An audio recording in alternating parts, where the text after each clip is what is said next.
নমস্কাৰ বন্ধু বান্ধৱীসকল, welcome to my second channel Majoni's blog. মই পুনৰ আজি আপোনালোকৰ ওচৰত উপস্থিত হৈছোঁ দুটামান কথা শ্বেয়াৰ কৰিবলৈ বুলি।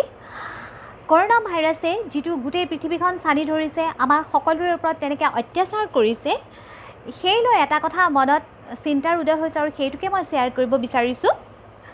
কথাতে আছে যে দুষ্টৰ একাল শান্তৰ সৰ্বতিকাল।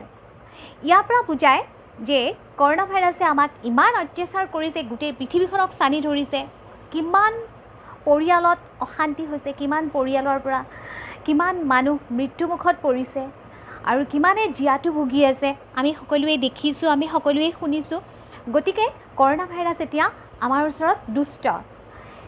গতিকে দুষ্টৰ একাল শান্তৰ সৰ্বতিকাল, মানে কৰোণা ভাইৰাছ অতি সোনকালে পৃথিৱীৰ পৰা নাইকিয়া হৈ যাব বুলি আমি আশা ৰাখিছোঁ। কাৰণ কৰোণা ভাইৰাছে আমাৰ লগত বহুত দুষ্টামি কৰিছে আৰু আমি মানৱ জাতি অতি শান্ত প্ৰাণী।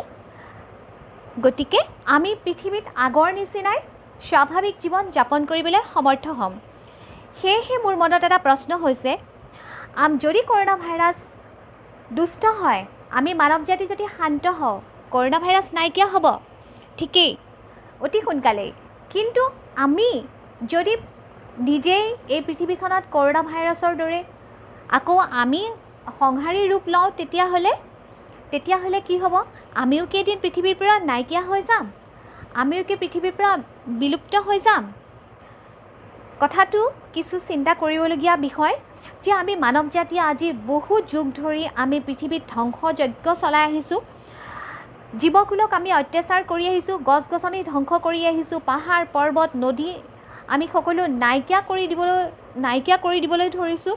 আমি বহুত অত্যাচাৰ চলাইছোঁ, আনকি জীৱকুলৰ ওপৰত অত্যাচাৰ কৰাটো ঠিকেই, তাৰ বাহিৰেও আমি নিজৰ ভাই ককাই, নিজৰ মানৱ জাতি ইজনে সিজনক আমি হিংসা কৰিছোঁ, ইজনে সিজনক আমি মাৰপিট কৰিছোঁ, ইজনে সিজনৰ জীৱন কাঢ়ি লৈছোঁ।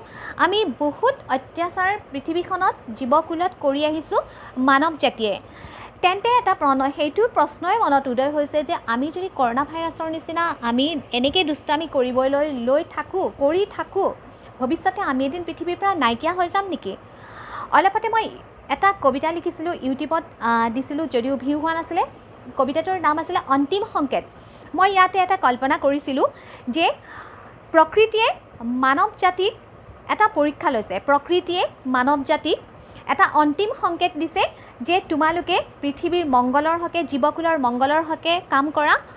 যেনেকৈ সূৰ্যই আমাক পোহৰ দি আছে, গোটেই পৃথিৱীখনকে নিৰৱচ্ছিন্নভাৱে মানুহৰ হিত সাধন কৰি আছে, জীৱকুলৰ হিত সাধন কৰি আছে, প্ৰকৃতিৰ হিত সাধন কৰি আছে। ঠিক তেনেকৈ আমি যিহেতু পৃথিৱীত মানুহ হৈ জন্ম লৈছোঁ, আমি জীৱকুলৰ কাৰণে, প্ৰকৃতিক ৰক্ষা কৰাৰ কাৰণে, সকলোকে বচোৱাৰ কাৰণে আমি হিত কৰিব লাগে, আনৰ হিত সাধন কৰিব লাগে। কিন্তু আমি যদি অহিত কৰি থাকোঁ, তেন্তে প্ৰকৃতিয়ে আমাক এদিন বিলুপ্ত কৰি দি দিব, যেনেকৈ প্ৰকৃতিয়ে আন বহুতো প্ৰাণী পৃথিৱীৰ পৰা বিলুপ্ত কৰি দিছে, যিবিলাক উপকাৰী নহয় জীৱকুলৰ বাবে, নহয় জানো?